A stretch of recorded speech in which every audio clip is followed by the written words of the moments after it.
ሰላም የተከበራችሁ ኢትዮጵያ እንዴት ናችሁ? ማቲያስ ነኝ። የአይኤፍኤስ በሚል ተከታታይ የማቀርብላችሁ 124ኛው ቪዲዮ ነው። ዛሬ የፈረንጆች ቀን ዲሴምበር 17 2025 ነው። እንግዲህ ከረጅም ውጣ ውጣ ውረድ እንኳን አይደለም ከረጅም ጉዞ በኋላ በአንጻራዊነት ማለት እንዴት ልበላችሁ ላይን ባይ ላይን እየሄዱ እንደዚህ አይነት ረጅም ሪፖርት ማቅረብ እኔማ አደርገዋለሁ ብዬ አስቤ አላቅም፣ ግን አይ ኤንድድ አፕ ዶይንግ ኢት እና ከረጅም ጉዞ በኋላ መደምደሚያው ላይ ደርሰናል። ብዙ ተምሬበታለሁ አልዋሽም። በጣም ኢት ዋዝ ሰች አ ወንደርፉል ጆርኒ ለእኔ ማለት ነው። ደስ ብሎኛል። ብዙ ተምሬበታለሁ። ብዙ ደስ ብሎኛል። የሀገራችን ችግር አይቼበታለሁ። ተስፋም አይቼበታለሁ። ማለት የሆነ የማይታወቅ ችግር አይደለም፣ የሚታወቅ ችግር ነው ያለን። ስለዚህ ችግሩ ገብቶን በትክክል ምላሽ ከሰጠነው ማለት በኢትዮጵያ ልክ ነው ሚራክል ኢኮኖሚክ ሚራክል ማስመዝገብ እንችላለን። ያን ብቻ ሳይሆን ደግሞ እንግዲህ እንዳልኳችሁ እኔ ወደዚህ ፕላትፎርም ስመጣ የመጣሁት ህገ ክራሲ የሚለውን መጽሐፍ ፕሮሞት ለማድረግ ነው እና ሀሳቤን ደግፎልኛል ነው የምላችሁ። ላይክ ነው ለእኔ ብለው አልሰሩትም ይሄንን እና እኔ ያቀረብኩትን እዛ ህገ ክራሲ የሚለው መጽሐፍ ላይ ያቀረብኩትን ሙግት አጠናክረውታል። ስለዚህ ደስተኛ ነኝ ማለት ነው። በብዙ መልኩ ተጠቅሜበታለሁ። ሀሳቤን ይደግፋል፣ ተምሬበታለሁ፣ ስለ ኢትዮጵያ ብዙ አውቄበታለሁ እና እዛ ነው። እዛ ብለን እንግዲህ መጨረሻ ላይ ደርሰናል። ምዕራፍ 6 ኮንክሉዥንስ ኤንድ ሪኮመንዴሽንስ ናቸው። እንግዲህ እንዳልኳችሁ ይህን ስጨርስ እኔ በራሴ መልኩ በአማርኛ አንድ ነገር ጽፌ አቀርብላችኋለሁ። መደምደሚያ ብያለሁ እና ያው እንግዲህ ከዛ በፊት ያለ ይሄ ኮንክሉዥን ኤንድ ሪኮመንዴሽንስ ነው። መደምደሚያና ምክረ ሀሳብ ነው የሚለው። ስለዚህ በሁለት ክፍል ከፍለው ያቀረቡት ነው የሚመስለው። ስለዚህ መደምደሚያ ዋና ቁልፍ ግኝቶች ያሏቸውን እንግዲህ ጠቅለል አድርገው አስቀምጠዋል ማለት ነው። ኢሹ ፋክተር ኤስቲሜት ፐርሰንቴጅ ፖይንትስ ኦፍ ጂዲፒ ሳብጀክት ቱ አሰምፕሽንስ ኤንድ አንሰርቴኒቲ። ከጂዲፒው አንጻር እንግዲህ ማለት የመጀመሪያው ላይክ ነው አምድ እንበለው አይደለም፣ የመጀመሪያ ኮለን ጉዳዩን ያነሳል። ፋክተሮቹ ምንድን ናቸው የሚሉትን ያነሳል። ከዛ በኋላ በቁጥር ቢለወጥ ምን ያህል ተጽዕኖ አላቸው ከጂዲፒው ላይ የሚል ነገር ያስቀምጣል ማለት ነው። ስለዚህ የመጀመሪያ ኢትዮጵያስ ታክስ ቱ ጂዲፒ ሬሽዮ ኢዝ 5.5 ፐርሰንቴጅ ፖይንትስ ሎወር ዳን ሰብሳራን አፍሪካን ሚዲያን ነው። የኢትዮጵያ እንግዲህ በጠቅላላው ሲታይ ባለፉት ከ2015-16 እስካሁን ባለው ጊዜ ውስጥ ተጉዞ የኢትዮጵያ ታክስ ቱ ጂዲፒ የደረሰበት ደረጃ ከሌሎቹ የሰብሳራን አፍሪካ ሀገሮች አንጻር ሲታይ በ5.5% የተቀነሰ ነው። ፋክተር ይሄ የሆነበት ምክንያት እንግዲህ 3 ምክንያቶች ናቸው በዋናነት። ስትራክቸር አለ ነው። ስትራክቸር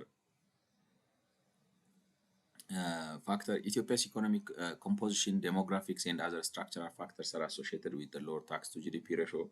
ስለዚህ የኢኮኖሚ ውቅሩ የህዝቡ ቁጥር ማለት በጣም ወጣት መብዛቱ ሜቢ አይ ዶንት ኖ ላይክ ነው እና ሌሎች ስትራክቸራል የሚባሉ ፋክተሮች 2.2% በመቶ ከዚህ 5 ላይክ ነው 5.5ቱ ላይ 2.2 በመቶ የስትራክቸር ጉዳይ ነው ብለን እንላለን ነው። ፖሊሲ ፋክተርስ አንኮሌክትድ ኤክሳይዝ ኤንድ ቫት ኦን ፊውል ኖ ኤክሳይዝ ኦን ፋይናንሻል ትራንዛክሽንስ ኤንድ ኤር ታይም።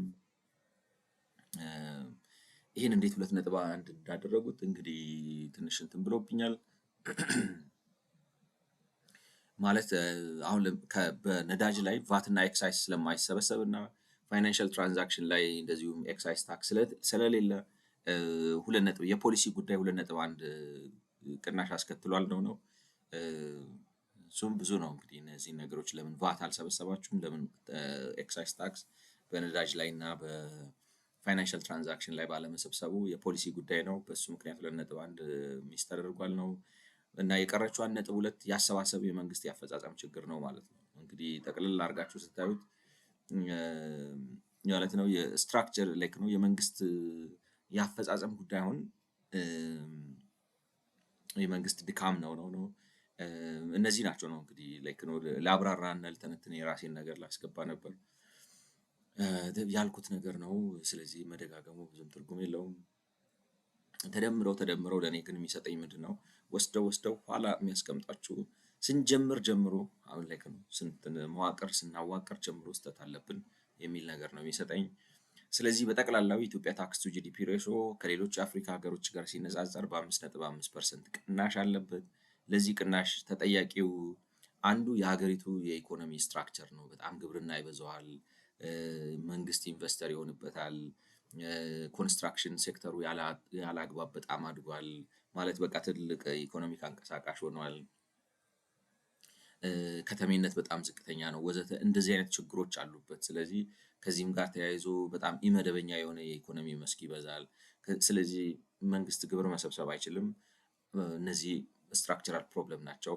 2.2 ወይንም ደግሞ እንግዲህ ከ5.5ቱ ካወጣችሁት ወደ 40% ምናምን የሚሆነ ኃላፊነት ይወስዳሉ ማለት ነው። ከዛ ደግሞ እንግዲህ እነዚህን ሶስቱን ነገሮች በማድረግ 2.1 የግብር ማሻሻል ማምጣት ይቻላል። አላቅም ነው ላይክ ነው ፋይናንሻል ትራንዛክሽኑ ላይ ኤክሳይስ እና ማለት 30% ብትጨምሩባቸው ማለትም ነዳጅ ላይ 30% ብትጨምሩ ፋይናንሻል ትራንዛክሽን ላይ 30% ብትጨምሩ ቻርጅ ማለት ነው። ኢኮኖሚ ያግዛል ያቀዘቅዛል ሌላ ጉዳይ ነው። አላቅም እነዚህን ብታደርጉ ግብር አሰባሰባችሁ እንደገና በሌላ በ40% ከፍ ይል ነበር ነው። 2.1 ቀላል አይደለም። 7.5 ከነበረ 9.6 ያስገባዋል ነው። ምን ያህል አፕሊኬብል እንደሆነ አላቅም። እንደዛ ይላሉ ነው። ሌላው ግን የአፈጻጸም ችግር ነው። 1.2%ቱ እንግዲህ 40 ካረጋችሁ ወደ 20% የሚሆነው የአፈጻጸም ችግር ነው የሚሉት ነው። Ethiopia's tax to GDP ratio has fallen by 4.6 percentage points since 2015-16 እንግዲህ ከሌሎች የአፍሪካ ሀገሮች ጋር ሲነጻጸር የ5.5 ቅናሽ እንዲኖረው ያደረገው ማለት ምንድነው? ያ 2022-23 ላይ ቆማችሁ ስታነጻጽሩ ነው። ከ2015-16 ጀምሮ ራሱ ከሀገር ውስጥ ራሱ ሁኔታ ጋር ስታዩት የሀገሪቱ የታክስ ቱ ጂዲፒ ሬሾ ከአመት ዓመት እየቀነሰ ነው የሚሄደው ነው። 4.6 ቅናሽ አሳይቷል።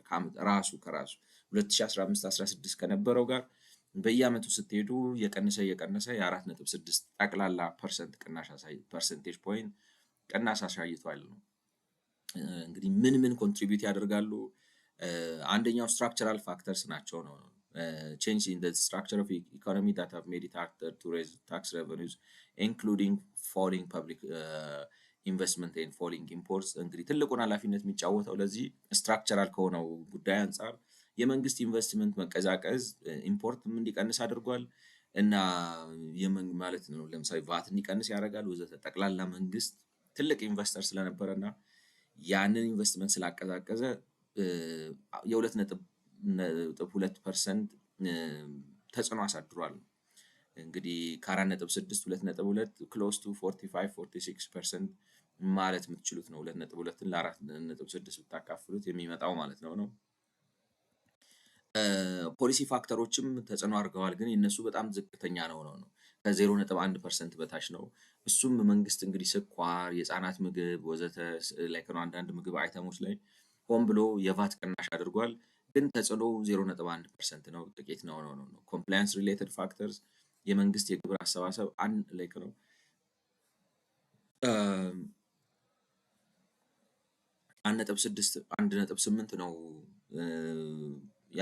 ነው ኃላፊነት የሚወስደው ነው ማለት የአሰባሰብ ችግር አለ። መንግስት የማስፈጸም አቅሙ ደካማ ነው። እንግዲህ 1.6 ከ4 ስታረጉት ይመስላል ወደ 36 ወደ 30 ምናምን ከ4.6 አኳያ 1.8 ነው 54 ነው የሚመጣው 3 ጊዜ ነው 1.8 divided by 4.6 ያ 39% አካባቢ ኃላፊነት ይወስዳል ነው። የመንግስት ያፈጻጸም ችግር አለ። ታክስ ኢንስትሩመንትስ ነው ኮንሲደርድ የሚሏቸው እንግዲህ ነው ከግምት ያለ ነው። እዚህ ጋር ታክስ ኢንስትሩመንትስ እና ኮንሲደርድ ያልጠቀስናቸው ያልዘረዘርናቸው ሌሎች ምክንያት ወይም ተጨማሪ ምክንያቶች ብለው ማለታቸው ብዬ ነው አንደርስታንድ ማድረገው። ሌላ ምን ሊሉ እንደሚችለው አላውቅም እነሱ። ስለዚህ ሌሎች ፋክተሮች ደግሞ 0.6 አድርገዋል። ስለዚህ በዋናነት ስታዩት ለኢትዮጵያ ለምሳሌ በሀገር ውስጥ ራሱ ማሽቆልቆሉ ስትራክቸራል ነው። ስትራክቸራል ስንል ግን ምን ማለት ነው? ድሮውንም ያደገው መንግስት አጓጉል ኢንቨስተር ሆኖ ነው፣ መቀጠል አልቻለም። እሱን ሲያቆም ኢምፖርቱም ቀነሰ፣ ሌሎችም ነገሮች አብረው ቀነሱ። ስለዚህ ተያይዘው የሚመጡ ግብሮች ቀነሱ። ስለዚህ በሀገር ውስጥ የውስጥ ማሽቆልቆል የመጣው በተሳሳተ የፖሊሲ አቅጣጫ ምክንያት መንግስት አጓጉል ከፍተኛ ኢንቨስተር ስለነበረ ነው። ሌላም ደግሞ የአሰባሰብም ችግር አለ። ማለት አሰባሰብ ችግሩ ከአመት ዓመት እየባሰበት ነው የሚሄደው ነው። ላይክ ነው ኢንስቲትዩሽናል ስትራክቸራል ውስጥ ያለ ነገር ነው የሚመስለው ነው። ሌሎች እንግዲህ ምክንያቶች ደግሞ 0.6% ይወስዳሉ።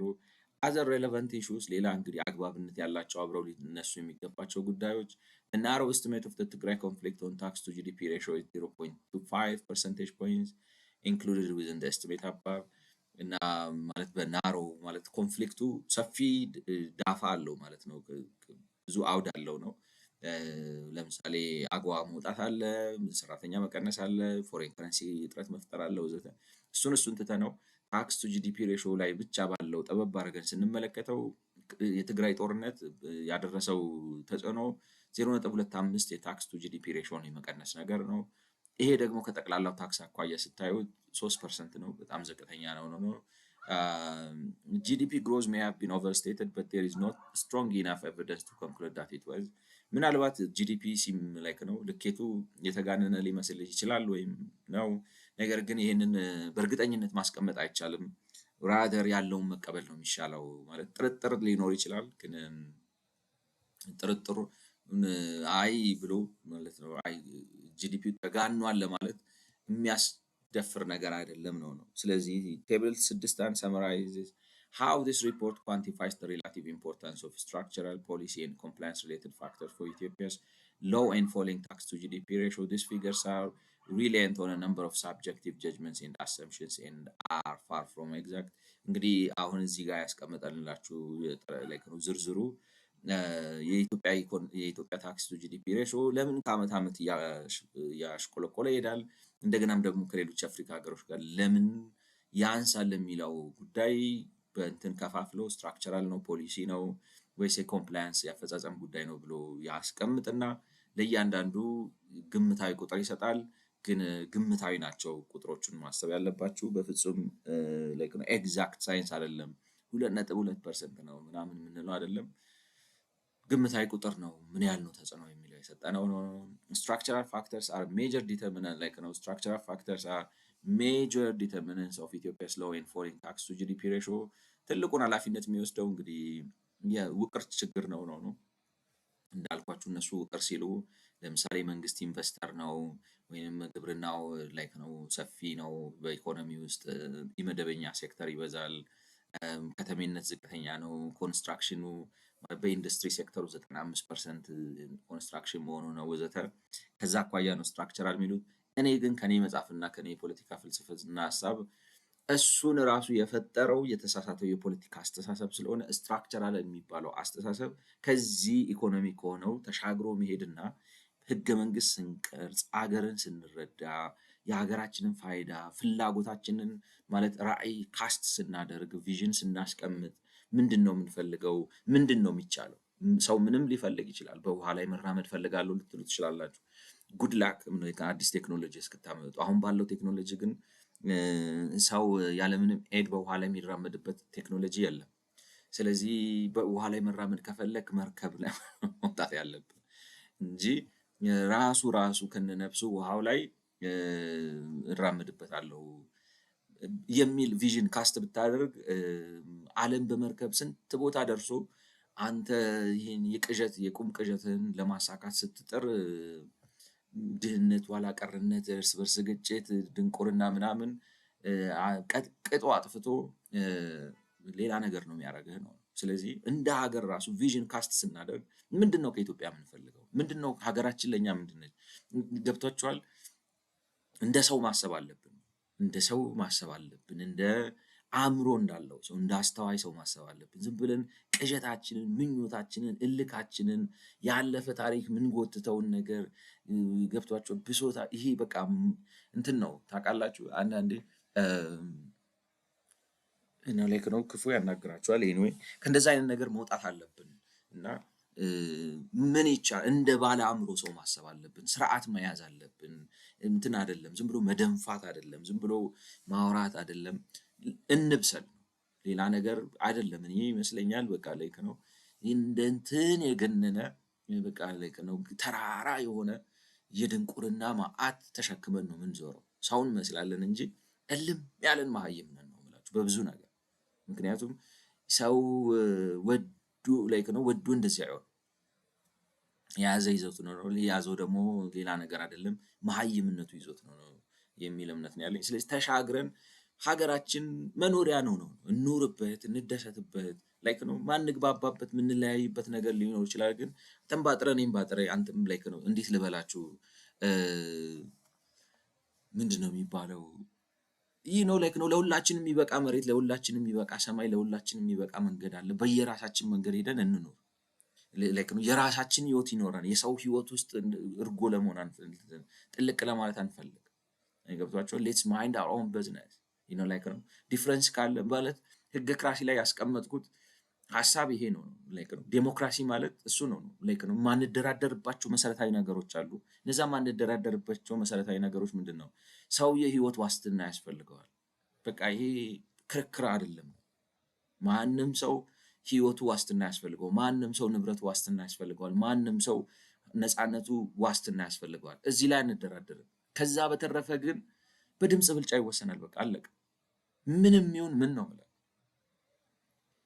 በቃ ህገ ክራሲ ማለት ይሄ ነው፣ ሌላ ነገር አይደለም። የሰው ህይወት ህጋዊ ከለላ ይኑረው፣ የሰው ንብረት ህጋዊ ከለላ ይኑረው፣ የሰው ነፃነት ህጋዊ ከለላ ይኑረው፣ ሀሳቡን ይግለጽ፣ እንደፈለገ ይደራጅ፣ ሌላ ሰው እስካልነካ፣ ንብረት እስካልነካ፣ ምናምን ሀገር እስካልከዳ ወዘተ ድረስ ማለት ነው። እና ይሄ ነው። ከዚህ ሌላ ምን ልናመጣ ነው? ምንም የለም እኮ። እንዴትም አድርጋችሁ ገልብጡት፣ አውጡት፣ አውርዱት፣ ሌላ ነገር የለም ማለት። ከዚህ የተለየ ነገር ከተመኘን የሚጠብቀን ለሰነፍ ጀርባ በትር ተዘጋጅቷል ይላል መጽሐፍ ቅዱስ። ሶሪ ልጥቀስና ነው። ከዚህ ውጭ ከተመኘን የሚጠብቀን በደንብ የተሳለ ጥሩ ላይክ ነው በትር ነው የሚጠብቀን። ብዙ አይነት የድህነት፣ የኋላ ቀርነት፣ የመሀይምነት፣ ያለመሻሻል በቃ አይነት በትር ነው የሚጠብቀን። ስለዚህ ስትራክቸራል ዲፕ ኒድ ነው እንትን የሰው ሀገር እናርገው። ሰው እንሽተት። ገብቷቸዋል። የሆነ ቋንቋ ባህል ጭፈራ ምን ያደርጋል? እንደዚህ ብለህ ጨፈርክ፣ እንደዚህ ብለህ ጨፈርክ ምንድን ነው ልዩ? ደግሞ ምንም ልዩነት የለውም እኮ ሲጨፍሩ ወይ መዝለል ነው ወይ እንደዚህ ማለት ምንድን ነው? እና ዳት ሹድንት ቢ ፖለቲክስ። እንዴት ሰውን ይህንን ፖለቲካ ብለህ ለሰው ትሰጣለህ? እሱ ባህል ነው በቃ ይጨፍር። ባህል አዳራሽ ብሔራዊ ቲያትር ይሰራለታል። የባህል አዳራሽ ራሱ ይስራ፣ እዛ ሄዶ ይጨፍር። ፐብሊክ ስፔሱ ግን ስለ ኢኮኖሚ፣ ስለ ነፃነት፣ ስለ ሲቪላይዜሽን፣ ስለ አርት፣ ስለ ሳይንስ፣ ስለ ቴክኖሎጂ፣ ስለ ፋይናንስ ምናምን የሚወራበት ይሆን እና እንዳልኳችሁ ህገ ክራሲን እናደርግና ቀይ መስመሩ ህይወት ነው፣ ንብረት ነው፣ ነፃነት ነው። ያ ላይ በሀገር ደረጃ ከየትም ምጣ፣ ምንም አይነት ቋንቋ ተናገር፣ ምንም ሃይማኖት ተከተል፣ እነዚህን ነገሮች ዋስትና ይሰጣል። ሌላ ልዩነት አለ ይኖራል ነው። ባንዲራ ያለያያል፣ ቋንቋ ያለያያል፣ የተለያዩ ፍላጎቶች ያለያያሉ፣ ፖሊሲ ያለያያል ወዘተ። ህዝብ ላይ ነው እንደ ሀገር እንደ አንድ ፖሊቲ እንቁምና በነዛ ከነዚህ በትርፎቹ ላይ ነው የምላችሁ። ዋናው ይሄ ሆነው ህይወት፣ ነፃነትና ንብረት ዋናው ሆነው ከነሱ ውጭ ባለው ጉዳይ ላይ ብዙ ድምፅ ያገኘው ሰው ያሸንፍ። አለቀ በቃ። እሱኛው አሸንፎ የእሱ መንገድ ሰርቶ ሰውን ካስደሰተው ይቀጥላል።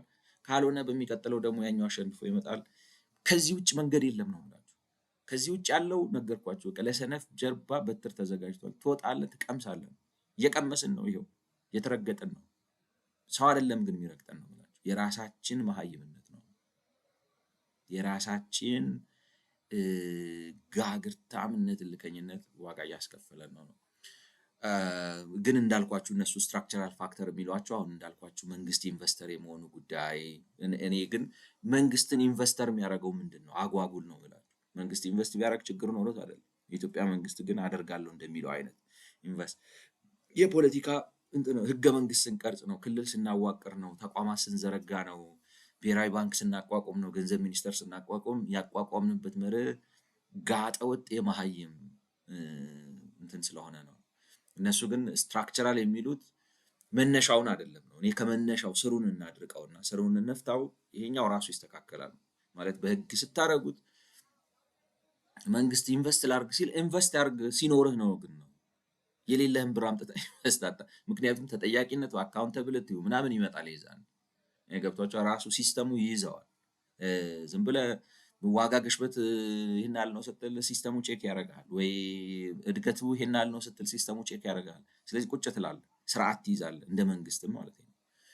እና እነሱ ግን ስትራክቸራል የሚሉት እንትኑን ነው ስትራክቸራል የሚሉት አሁን እንዳልኳቸው የኮንስትራክሽን አጓጉል መብዛቱ ማለት ጥሩ ነው። በኢትዮጵያ ከዚህም በላይ ኮንስትራክሽን ያስፈልጋል። በጣም ከዚህም በላይ የኮንስትራክሽን ድርጅቶች ያስፈልጋሉ። ነገር ግን ሌሎቹም ማደግ አለባቸው። እሱ ብቻ እንደዚህ ከሌሎቹ አንጻር ነው የምላችሁ። እንዴት ልበላችሁ? ማደግ አለባችሁ እንደ ሰው። እጃችሁ ብቻውን ግን 6 ሜትር ቢሆን በጣም ነው እንደዛ አይነት እድገት ነው የምናድገው። ስለዚህ የሆነ ስፓርት ነው እንደሱ የሚል ነገር ነው። ዝም ብሎ ነው እንደዛ ነው። ስትራክቸራል ፋክተርስ አር ሜጀር ዲተርሚናንትስ ኦፍ ኢትዮጵያስ ሎው ኤንድ ፎሊንግ ታክስ ቱ ጂዲፒ ሬሽዮ። ስለዚህ እነሱ ስትራክቸራል የሚሉት እነዚህን ነገሮች ናቸው አሁን ያልኳቸውን፣ ግብርናው መብዛቱ ወዘተ ነው። እኔ ደግሞ ግብርናው እንዲበዛ ያደረገው፣ ኮንስትራክሽኑ እንደዚህ ህገወጥ ያደረገው፣ ዊዝሆልዲንጉን እንደዚህ የሚያጨማልቀው ምናምን የሚለው ምንድን ነው? የተበላሸ ህገ መንግስት ነው። Ethiopia's growth model of the mid-2010s, which combined high levels of public sector investment with high levels of import, facilitated a high tax to GDP ratio that peaked to 12.4% in 2014-15. At that growth model, like stalled Ethiopia's tax to GDP ratio fail. እንግዲህ የኢትዮጵያ ማለት እንትኑ ከፍተኛ የመንግስት ኢንቨስትመንት ላይ የተመሰረተ ነበር። ስለዚህ ያ የመንግስት ኢንቨስትመንት በጣም ተስፋፍቶ ላይክ ነው እንትን ኢንቨስትመንት ተስፋፍቶ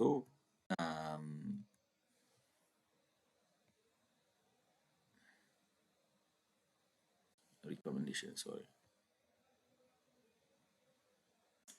ሶ ላይክ ነው እንግዲህ የኢትዮጵያ የምትከተለው የነበረው የልማት መንገድ ከፍተኛ የሆነ የፐብሊክ ሴክተር ኢንቨስትመንት እና ከፍተኛ የሆነ የውጭ ነገር ኢምፖርት የማድረግ ነገር ላይ የተመሰረተ ነበር ነው ሞዴሉ የምትከተለው የነበረው። ያ ደግሞ ነገሮችን አመቻችና ታክስ ቱ ጂዲፒ ሬሾን 12.4 አደረሰው ማለት ነው። ከጂዲፒው አኳያ በጣም ጥሩ ነበር። አሁን ይሄ ከአፍሪካኖች ጋር ምናምን ይስተካከላል፣ የሚያስመሰግን ነው እና እስከ 2014-15 እዛ ደረሰ። ነገር ግን ይሄ ሞዴሉ ሲቀየርና በዛ መልኩ መቀጠል ሳይቻል ሲቀር ያው እንግዲህ የተከተለው ውድቀት ተከተለ ማለት ነው፣ ወይንም የእንትኑ ማዘቅዘቅ ጀመረ ማለት ነው። ስለዚህ ያለን ምክረ ሀሳብ ሪኮሜንዴሽንስ ብለው የሚያስቀምጡት ዌር ካን ኢትዮጵያ ጎ ፍሮም ሂር፣ እንግዲህ ኢትዮጵያ ከዚህ በኋላ ወዴት ትሄድ ነው ማለት የሆነ ልማት መንገድ ተከተለች። በጣም ሃይሊ ዴት ላይ ዲፐንድ ያደረገ ነበር። ከፍተኛ ብድር፣ የሀገር ውስጥን ብድር የውጭን ብድር ተጠቅመው ነበር ልማቱ የሚመጣው። ያንን ግን ማስቀጠል አልተቻለም።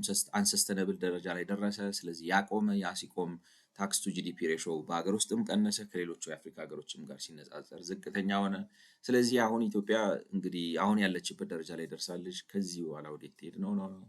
Reverting to the growth model of the mid-2010s may seem like tempting options.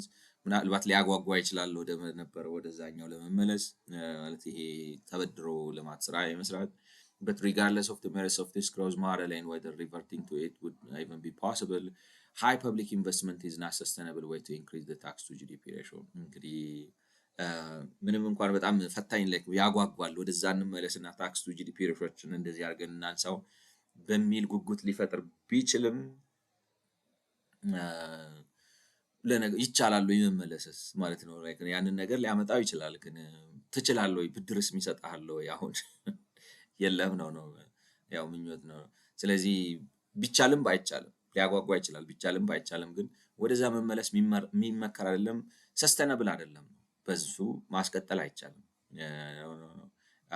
For any public sector investment, the Ministry of Revenue may recoup some proportion in additional tax revenue. This is better than nothing, but not enough to make the investment pay for itself through increased tax in the short term. እንትን ነው ምንም ጥያቄ የለውም። ኢንቨስትመንት የሚደረገው አሁን የልማታዊ መንግስት አስተሳሰብ ችግሩ ምንድን ነው? እንደኔ ነው የምላችሁ። አሁንም ስትራክቸራል ያስተሳሰብ ንትበት አለብን ነው። ተበላሽተናል። አሁን ትላንትና አጭር ቪዲዮ ሰርቼ ነበር ለአቶ በረከት አይዶን ነው ካያችሁ። ባለሀብት ላይክ ነው ባለሀብት መንግስትን ይቆጣጠረው፣ መንግስት ባለሀብትን ይቆጣጠረው። ዝም ብሎ የአይዲዮሎጂካል ዲቤት ነው ብሎ ጉንጫ አልፋ ክርክር ነው። ማን ተቆጣጠረው አይደለም። ማን የተሻለ በየትኛው መንገድ ብንሄድ የተሻለ እድገት እናመጣለን። ያንን እድገትስ በተሻለ መልኩ ልናከፋፍለው እንችላለን። በአንጻራዊነት ነው ገብቷችኋል። ፐርፌክት የሆነ ላይክ ዝም ብለን በየአመቱ መቶ እጥፍ ማደግ አንችልም። የሚቻለው የትኛው ነው ነው እና በኢትዮጵያ ውስጥ ያለው ችግር ምንድን ነው? እንዳልኳችሁ ይኸው የነተበ በቃ ክላይክ ነው። እንዴት ልበላችሁ? እስከዛሬ ማርክስ ትልቅ ነው ብለው የሚያስቡ ማለት እንዴት ልበላችሁ? እድሜም ትምህርትም መጽሐፍም ሊትሬቸርም የማይመክራቸው ሰዎች አሉ። ስለዚህ ፕሮፊት ኢዝ ኤቭል ነው ማለት የሆነ ትርፍ በቃ ብዝበዛ ነው ነው ላይክ ሰርፕለስ ምንድን ነው ምናምን ኦፍ ሰርፕለስ የሚለው ነገር አለ ካርል ማርክስ። ፕሮፊት ግን እንትን አይደለም፣ እሴት ጭመራ ነው። እሴት ደግሞ ዝም ብሎ አይጨመርም፣ እውቀት ይፈልጋል። ካፒታል ሌበር ምናምን ኮምባይን አድርገ ቀምረ እንትን ማውጣት ነው ነው። አሸዋ ሲሚንቶ ምናምን ስለተሰበሰበ ቤት አይሆንም። ሲሚንቶ ጣውላ ቆርቆሮ ምናምን ብትሰበስብ ቤት አይሆንም። በናውሌጅ እንደገና እንደዚህ ተደርጎ ሲቀመጥ ማለት እንዳለ ሰብስባችሁ ብታስቀምጡት ኮስት ከሚያደርገው በላይ ኮስት ያደርጋል አይደለም። አሸዋውን ለብቻው፣ ድንጋዩን ለብቻው፣ ምናምኑን ለብቻው፣ ሲሚንቶን ለብቻው ብታረጉ ተደምሮ ከሚያመጡት እሴት በላይ መሬቱን፣ ቤቱን እንትኑን አርጋችሁ ቆንጆ ቤት አርጋችሁ ስታወጡት ዩ ኢንክሪዝ ዘ ቫልዩ። ያ ነው ያንን የሚጨምረው። there is nothing wrong with that። ይህን አለመረዳት በቃ አታውቅም ነው። በሀገራችን ግን ያለው ችግር እንግዲህ we don't understand the economics, therefore we say like no we don't understand and we stuck no like no መሪ የሆኑት ሰዎች አርክቴክት የሆኑት ሰዎች በድሮ የፖለቲካል ኢኮኖሚ አስተሳሰብ የተያዙ ሰዎች ስለሆኑ ያንኑ ላይክ ነው እንዴት ልበላችሁ አሁን ባለሀብት ይቆጣጠሩ ምናምን ሀሳቡ ምን መሰላችሁ? ፕሮፊት አይገዛንም ነው። እኛ ያለ ትርፍ አይደለም ላይክ ነው ይጓደዱበታል በዚህ አባባል። ግን እንዴት ልበላችሁ እኔ አልበላም አይነት ነገር ማለት እኔ ሳልበላ መኖር እችላለሁ አይነት ዝንባሌ ነው ማለት እንትን ሊመስል ይችላል። አይ ዶንት ኖ የሆነ ብትውና ምናምን ሊመስል ይችላል። ግን ተፈጥሮ ነው እንድትበላ ያደረገ። መብላት ለጤንነትም ለደስታም ጥሩ ነው። መብላት አለብን። ማግበስበስ ሌላ ጉዳይ ነው። ሆዳም መሆን ሌላ ጉዳይ ነው። ገብቷችኋል? ስለዚህ ትርፍ ናቹራል ዳይናሚክስ ነው ነው ተፈጥሮ ላይክ ነው you can say if it is even nature። ነገሮች እሴት ይጨመርባቸዋል። በቃ እሴት ሲጨምሩ ዋጋ ይጨምራሉ። ስለዚህ ተፈጥሯዊ ነው። ሪስፔክት ማድረግ ነው ያለብን። ኦፍ ኮርስ ሰዎች በእንደዚህ አይነት እሴት ሳይጨምሩ እሴት ጨምሬያለሁ ብለው የውሸት ፕሮፊት ቢወስዱ ትይዛቸዋል። ልክ እንደ ስግብግብነት ነው ነው ተው ልክ አይደለም ብለህ ታስቆመዋል። ማለት ዝም ብሎ አንድ ሰው የሚያስፈልገው ምግብ አለ። ግን አንድ ሰው በቃ ጠዋት እየተነሳ 18 በርገር በላለሁ ምናምን ቢል ላይክ ነው እንትን ነው ችግር ነው ግልቷኒ ነው እሱ። እና እኛ ግን እንደዚህ አይነት ቤዚክ ነገሮችን አንደርስታንድ አናደርግም። ስለዚህ አሁን እዚህ ጋር ምን ያመጣዋል መሰላችሁ? እንትኑን አንረዳም ነው ዳይናሚክስ። የመንግስት እሳቤው ምንድን ነው? ብድር ወስጄ አምጥቼ ኢንቨስት አረግና እኔ ኢንቨስት ሳረግ ግን ኢንቨስት ማረገው ስለሆነ ጥሩ ታክስ ይሰበሰባል። ጥሩ ታክስ ይሰበሰባል። ኦራይት ጥሩ ታክስ ሰበሰብ። ያቺ የተበደርካት ብድር ግን ወለድ ትወልዳለች። ኢንቨስት ያረከው ነገር ሪተርን ኦፍ ኢንቨስትመንቱ ምን ያህል ነው? ብድሩን መክፈል ይችላል? ያንን ከግምት ካላስገባ ሳልበላ እኖራለሁ አይነት ነገር ማለት በቃ በዲሲፕሊን ብዛት ምናምን እንደዚህ ሆኜ በዚህ ገብቼ እንደዚህ ምናምን በአንድ አቦና በሻይ ምናምን ለ10 ዓመት እኖራለሁ። ጠዋት ብቻ እንደ እየበላው ምናምን ልትኖር ትችላለህ። ግን ኑሮ ካሉት ነው። እና ይሄንን ኮመን አንደርስታንድ ላይክ ነው ቤዚክስ ኦፍ ኢኮኖሚክስ የዘመናዊ ኢኮኖሚ አሰራር ፈንዳሜንታሉ የለንም። ለምንድን ነው ግን ያ ፈንዳሜንታሉ የሌለን? እኔ ሰዎቻችን መሀይም ስለሆኑ ነው አይመስለኝም። ያረጀ ማርክስ ፕሮፊት አይሰራም የሚል አስተሳሰብ፣ ፕሮፊት በዝበዛ ነው የሚል አስተሳሰብ ስላለ መንግስት እኔ ለፕሮፊት ሳልጓጓ ለህዝብ ደርሳለሁ የሚል በቃ የመኖክሴ አስተሳሰብ አለ። ገብቷቸው እንጂ ኢኮኖሚክስ የሚረዳ ሰው ማንም ጤነኛ ሰው ተበድሮ ኢንቨስት ሲያደርግ ኢንቨስት ማድረገው ነገር ሪተርን አለው ወይ ይከፍላል ወይ ብድሩን ሰርቪስ ማድረግ ይችላል ወይ ብሎ ሳያሰላ አይሰራም። ይህንን ካልሰራ ያንተ ህዝባዊነት ምን ይሰራል? አላዋቂ ሳሚ ነው የምትሆነው። ንፍጥ ነው የምትለቀልቀው አሁን እንዳረከው ማለት ነው። ለኔ ነው ብላችሁ ስለዚህ there is a like ነው this is better than nothing ከምንም ይሻላል ማለት ነው። but not enough to make the investment pay for itself through increased tax revenues in the short term። ስለዚህ ኢንቨስት ያረከው ነገር ከፍተኛ ኢኮኖሚ መነቃቃት ፈጥሮ ውጭ ምንዛሪም ፈጥሮ ምናምን ፈጥሮ ታክስ ሬቨኒው በሀገር ውስጥም የተበደርከውንም ሆነ ከውጭ የተበደርከውን ብድር እንድትከፍል ካላስቻለ፣ በሌላ አማርኛ ሪተርን ኦን ኢንቨስትመንቱ የተሻለ ካልሆነ ኢንቨስት እያረክ አይደለም ነው። ዝም ብለህ ፖንዚ ስኪም ነው አሁን በጊዜ ሙቀት ነው። ስለዚህ አይሰራም ነው። ዴት ስትሬስ ነው ፈጠርከው አሁን እንደፈጠርከው አይነት። ሰከንድ እንግዲህ ሁለተኛ and more sustainable route would be to diversify tax collection እንግዲህ የሚቻለው ስለዚህ ኢትዮጵያ ምን ታርግ ነው? ወደ ድሮ ትመለስ አይሆንም ነው። እንደ ድሮ እየተበደርኩ ኢንቨስት ላርግ አይሆንም፣ አያስኬድም፣ ሰስተነብል አይደለም። ኢንቨስትመንት ከብላሹ አንጻር ነው መመዘን ያለበት እንጂ ከህዝባዊነቱ አንጻር መሆን አይደለም። ይሄ እንትን ነው። ኢኮኖሚክስ እና ፖለቲክስ ይለያያሉ። የህዝብ ወገንተኝነት ሌላ ጉዳይ ነው። ወገንተኝነት ግን መርህን መሰረት ካላደረገ ምንም አያደርግም ነው። ወንዛ ላይክ ነው። የጅብ ባል ከአህያ ያስጥልም ነው። የአህያ ባል ከጅብ ያስጥልም ነው። ምትሆነው ምንም አታረግም እና ስለዚህ አይቻልም ነው ወደ ድሮ መለስ። ሰከንድ ኤንድ ሞር ሰስተነብል ሁለተኛና እንግዲህ ቀጣይነት ሊኖረው የሚችለው route would be to diversify tax collection የግብር አሰባሰብን ዳይቨርሲፋይ ማድረግ ነው። Ethiopia continues to be heavily reliant on tax on imports and tax collected from public sector which are relatively straightforward to collect compared with other tax። እንግዲህ እንደሚመስለው ኢትዮጵያ ከፍተኛ ማለት የግብር ገቢና ይቅርታ ምንድነው ስሙ ከኢምፖርት የሚገኝ ግብርና ከፐብሊክ ሴክተሩ ከመንግስት አሁን ለምሳሌ ከቴሌ ከሲቢ ምናምን እንደዚህ ቀጥታ ሊገኙ ከሚችሉ ትልልቅ ሆኑት ላይ በሚገኝ ግብር ነው የተመሰረተው። ከሌላው ከሰፊው ኢኮኖሚ ከዛ ውጭ ካሉት ኢኮኖሚ መስኮች ላይ ግብር የመሰብሰብ ነገሩ በጣም ዝቅተኛ ነው ይመስላል ነው። We estimate that these two sources accounted for an average of 60% of federal tax revenue። እንግዲህ ከ2019-20 እስከ 2021-22 ባሉት ጊዜዎች ውስጥ እኛ ስንገምት 60% የሚሆነው የመንግስት ግብር የመጣው ከነዚህ ከመንግስት መስሪያ ቤቶች ነው እና ከኢምፖርት ነው። ስለዚህ በእነዚሁ ላይ ሁለቱ ላይ መደገፍ አትችልም። ዳይቨርሲፋይ አርግ ነው። ግን how do you diversify ነው ነው ላይክ ነው።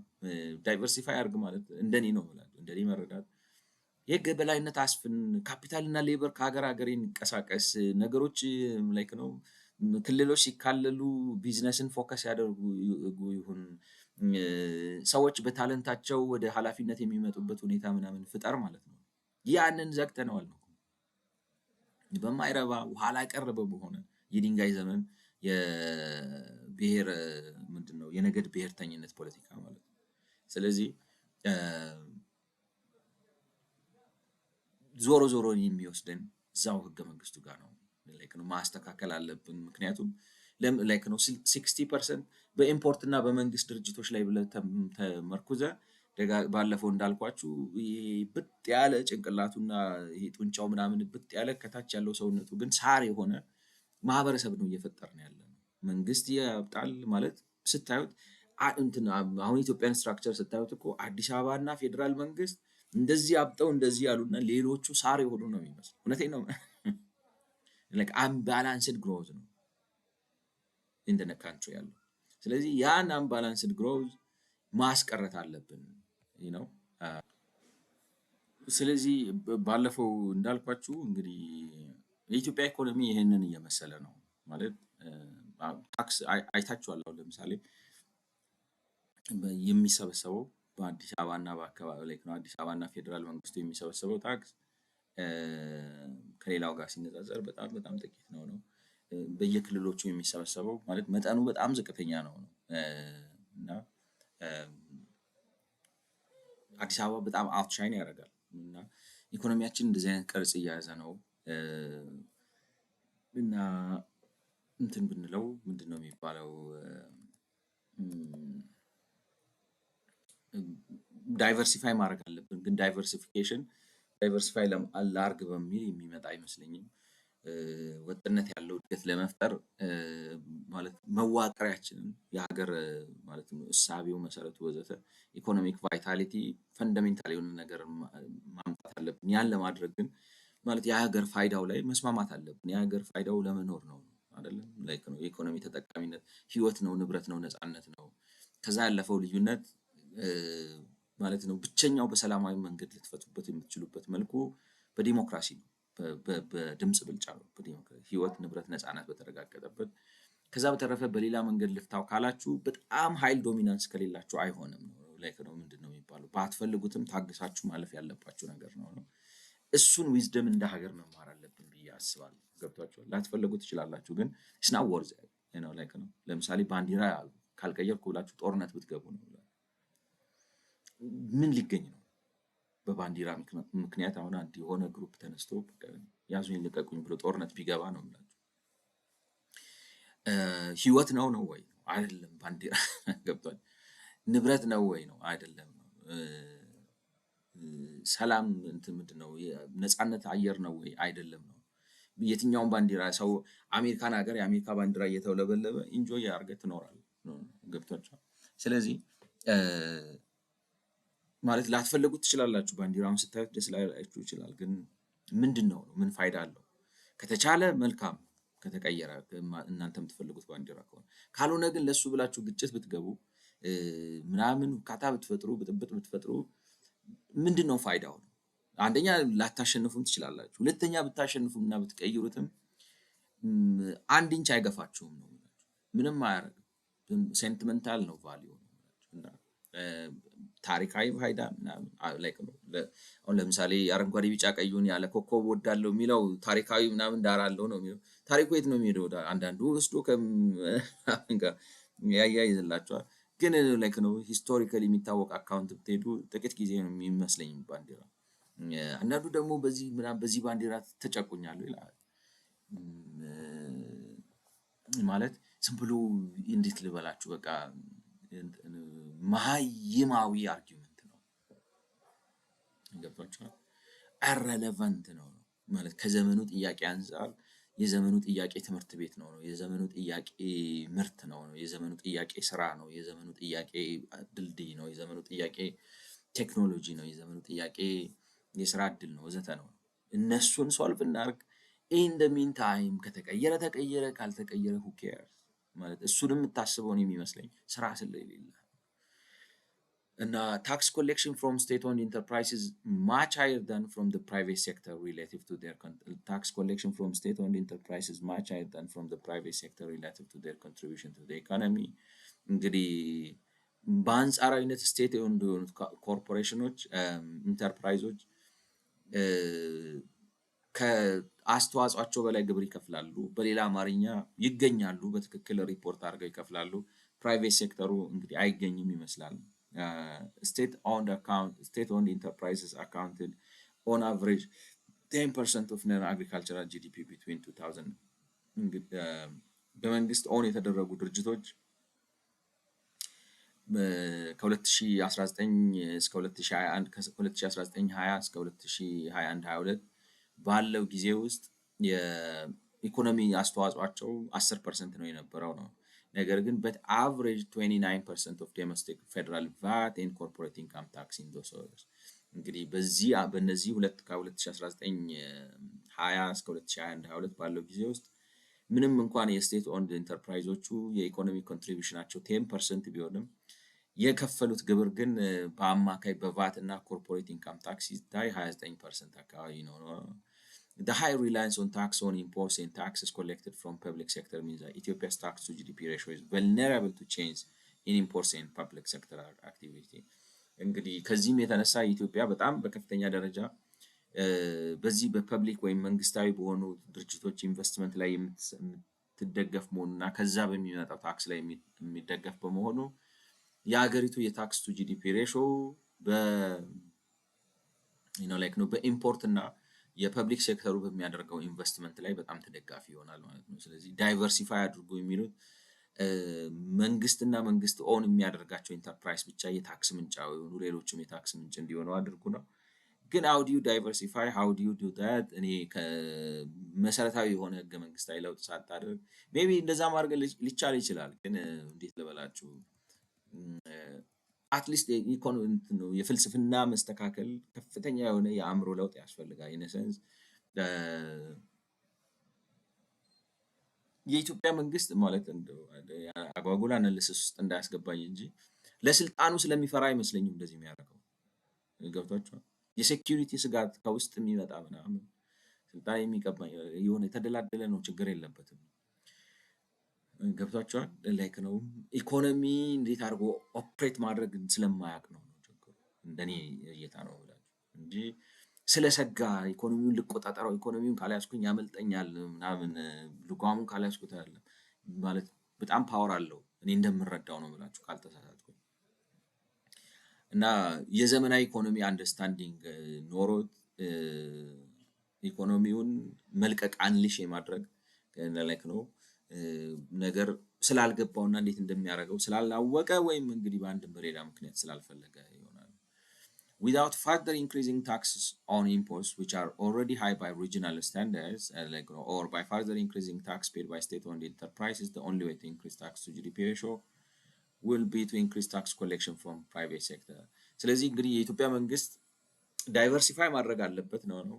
ስለዚህ ብቸኛው ማለት የኢምፖርት ግብር ሊጨምር አይችልም። ምክንያቱም የኢምፖርት እንትኑ ሲሰራ ስንት ነው? አሁን ለምሳሌ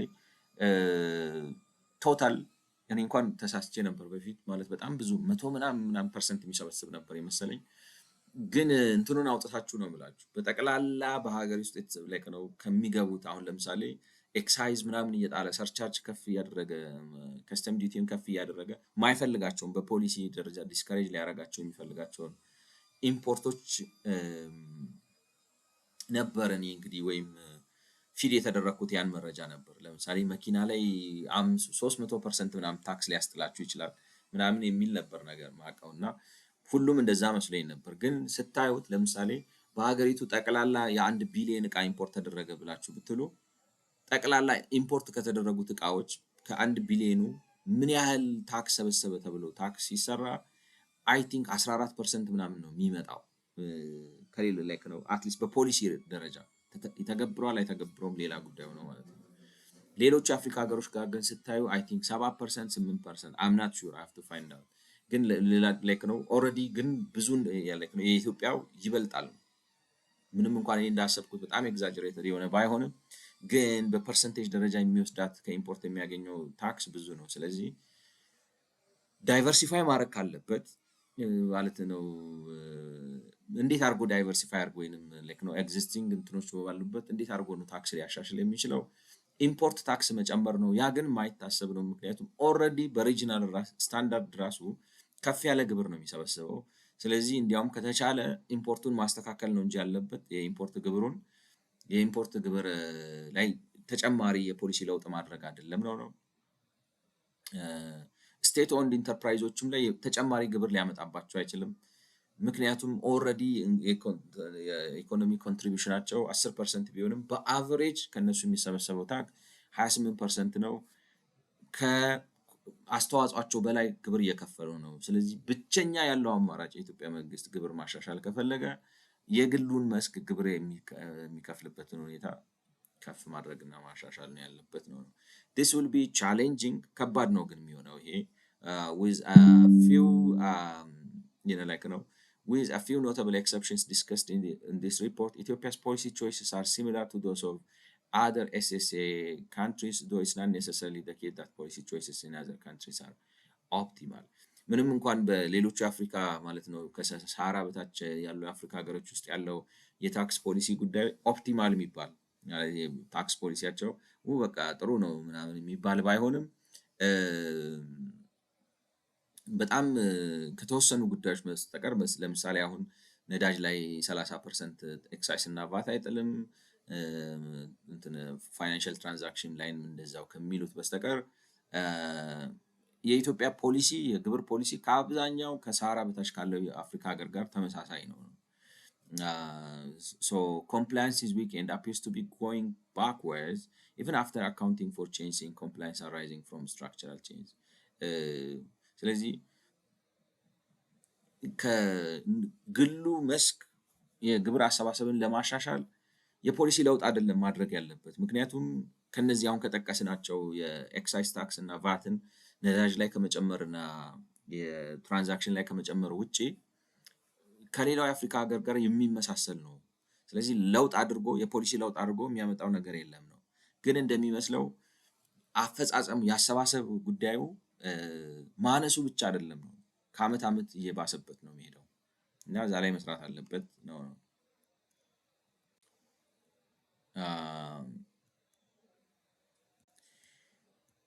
ዲ ናሽናል ሚዲየም ተርም ሬቨኒው ስትራቴጂ የኢትዮጵያ እንግዲህ ገንዘብ ሚኒስቴር በ2024 ያወጣው ነው። ማለት ስትራቴጂ ማለት የመካከለኛ ጊዜ ገቢ የማሳደግ ምናምን ብሎ ፕላን ወጥቷል መሰለኝ። seeks to address this challenge and sets out a range of reform to tax policy and administration with the ambitious goal of increasing Ethiopia's tax to GDP። እንግዲህ ማሻሻያዎች የፖሊሲ ለውጥና እነዚህን አሁን የጠቀስናቸውን ተግዳሮቶች ማለት ለመፍታት ማለት የተለያዩ መጠን ያላቸው የታክስ ፖሊሲ ማሻሻያዎች እና የታክስ ፖሊሲ እና የአስተዳደር ጉዳዮች ማሻሻያዎች አስቀምጧል ነው። ታክስ ቱ ጂዲፒ ሬሾን ለማሻሻል እዚህ ጋር ፉትኖቶቹን ስኪፕ አረጓቸው በምን ምክንያት እንዳረጓቸው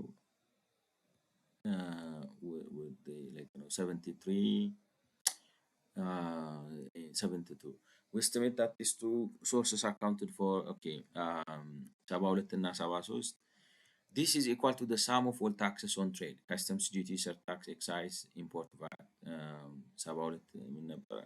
We estimate that these two sources accounted for an average of 60% of federal revenue between ስለዚህ እነዚህ ሁለቱ ሶርሶች የሚላቸው ቫት እና ሶሪ ላምበባ እንዲመልሽ the second and more sustainable route would be to diversify tax collection. Ethiopia continues to be heavily reliant on tax on imports and tax collected from which are relatively straightforward. ስለዚህ ከፐብሊክ ሴክተር እና ከኢምፖርት የሚሰበሰበው ቫት ላይ ትደግፋለች ነው። this is equal to the sum of all taxes on trade. Customs duty, surtax, excise, import VAT, VAT withholding revenue, federal employment income tax revenue. All federal employment income tax is paid by the public sector. All federal employment income tax is paid by the public sector.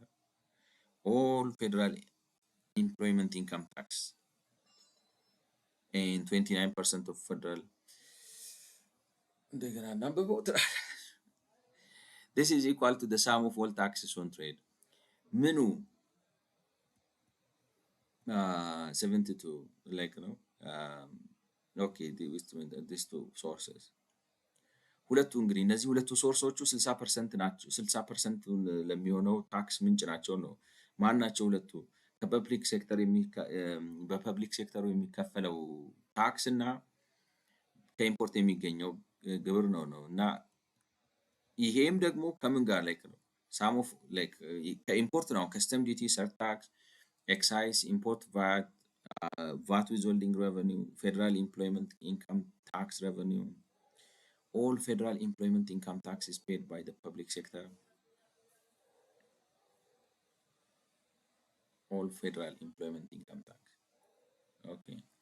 And 29% of the federal domestic VAT, corporate income tax revenue divided by the total.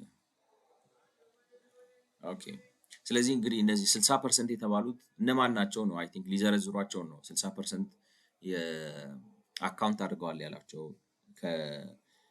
ከፐብሊክ ሴክተር የተሰበሰቡት እና ኢንተርፕራይዝ ናቸው አይደሉም ነው። ፌደራል ታክስ ሬቨኒው we estimate that these two sources accounted for. What are these two sources? Taxes collected from the public sector. I think የኔ ችግር ፐብሊክ ሴክተር ሲል አእምሮ የሚያስበው እንትኖቹን ነው እነዚህ ኮርፖሬሽኖቹን ነው። ግን ፐብሊክ ሴክተር ኮርፖሬሽኖቹ ብቻ አይደሉም፣ ፌደራል ኢምፕሎይመንት ታክሱም አለ ነው አይደለም። ያ ላይክ ነው እንትኑ ያምታታኝ ፐብሊክ ሴክተር ሲባል ኮርፖሬሽኖቹን ብቻ ነው እያሰብኳቸው የነበረው ነው።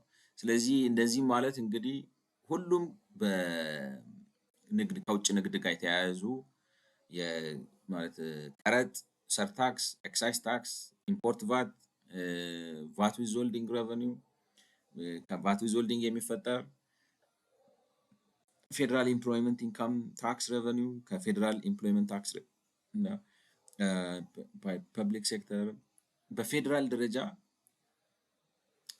ይህ አሁን የሚገርም ነው ልክ ከሆነ እና እኔ በትክክል አንደርስታንድ ካረኩት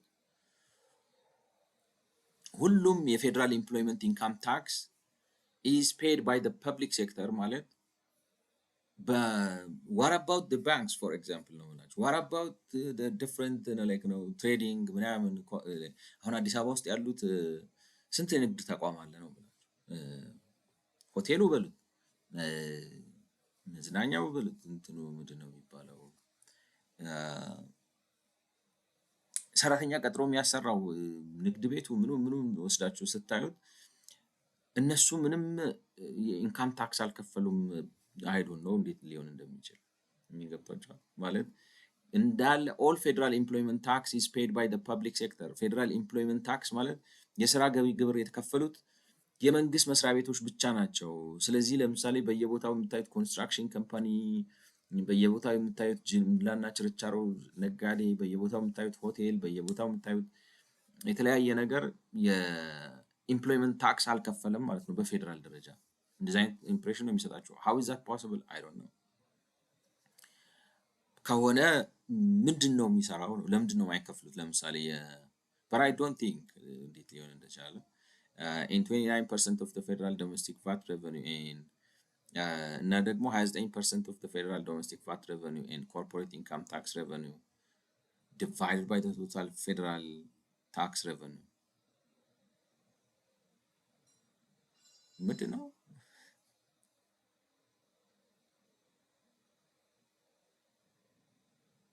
ኦኬ ስለዚህ እነዚህን ሁሉ ታክሶች ደምሮ divided by ኦኬ ያቺ 60% የመጣችው እነዚህን ታክሶች ተደምራቸው ነው ኦኬ ላይክ ነው አይ ጌት ኢት። ግን ይሄኛው ኦል ፌደራል ኢምፕሎይመንት ኢንካም ታክስ ፓይ ላይክ ነው alright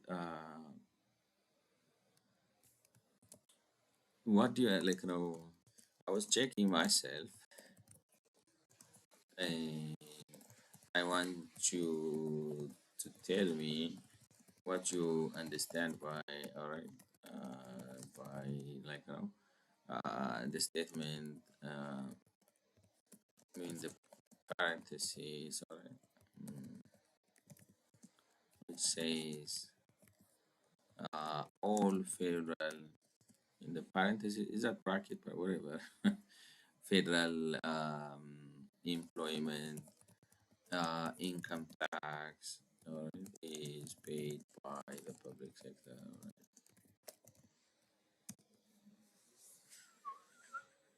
Here is what the parenthetical statement means, or like what the authors are setting. They are saying that every borough of federal employment income tax revenue comes not from like እንዴት ሊሆን እንደዚህ እንደሚችል አላውቅም። ማለት በፌደራል ደረጃ ኢምፕሎይመንት ኢንካም ታክስ ተብሎ የተሰበሰበው በሙሉ የተሰበሰበው ከመንግስት መስሪያ ቤቶች ነው። ማለትም ከሚኒስተር ምናምን መስሪያ ቤቶቹ እና እነዚህ ከኮርፖሬቶቹ ከቴሌ፣ ከኮሜርሻል ባንክ ኦፍ ኢትዮጵያ፣ ከአየር መንገድ፣ ከምድር ባቡር ወዘተ ወዘተ እያላችሁ ከምትሄዱት ድርጅቶች ከነሱ ነው የተከፈለው። what about all the other like host of like companies የአገር ድርጅት ነው ያለው አገሪቱ ውስጥ አይደለ? ቢያንስ አዲስ አበባ ውስጥ ነው የሚለው እና እንዴት እንደዚህ አይነት ስቴትመንት ሊያስቀምጡ እንደቻሉ እኔ ሊገባኝ አልቻለም። I don't know like how like እኔ ራሴ አንደርስታንዲንግ ተረተርኩት እንግዲህ ካልተሰጠ ቻት ጂፒቲም ራሱ is saying they are saying all right every borough of federal employment income tax revenue comes from public sector employees not from private sector workers። ከግል መስኩ ከምትሰማሩ ሰራተኞች አልመጣም ነው። የግል መስክ ሰራተኛ የደሞዝ ግብር የማይከፍለው እንዴት ነው? ይከፍላል እንጂ ማለት ይቀነሳል። አሁን አንድ ምን ልበላችሁ አንድ ሆቴል ውስጥ ተቀጥረው ኦፊሻል ላይክ ነው ማኔጅመንት አለ ምን አለ እነሱ ላይ ግብር አይሰበሰበው? ይሰበሰባሉ።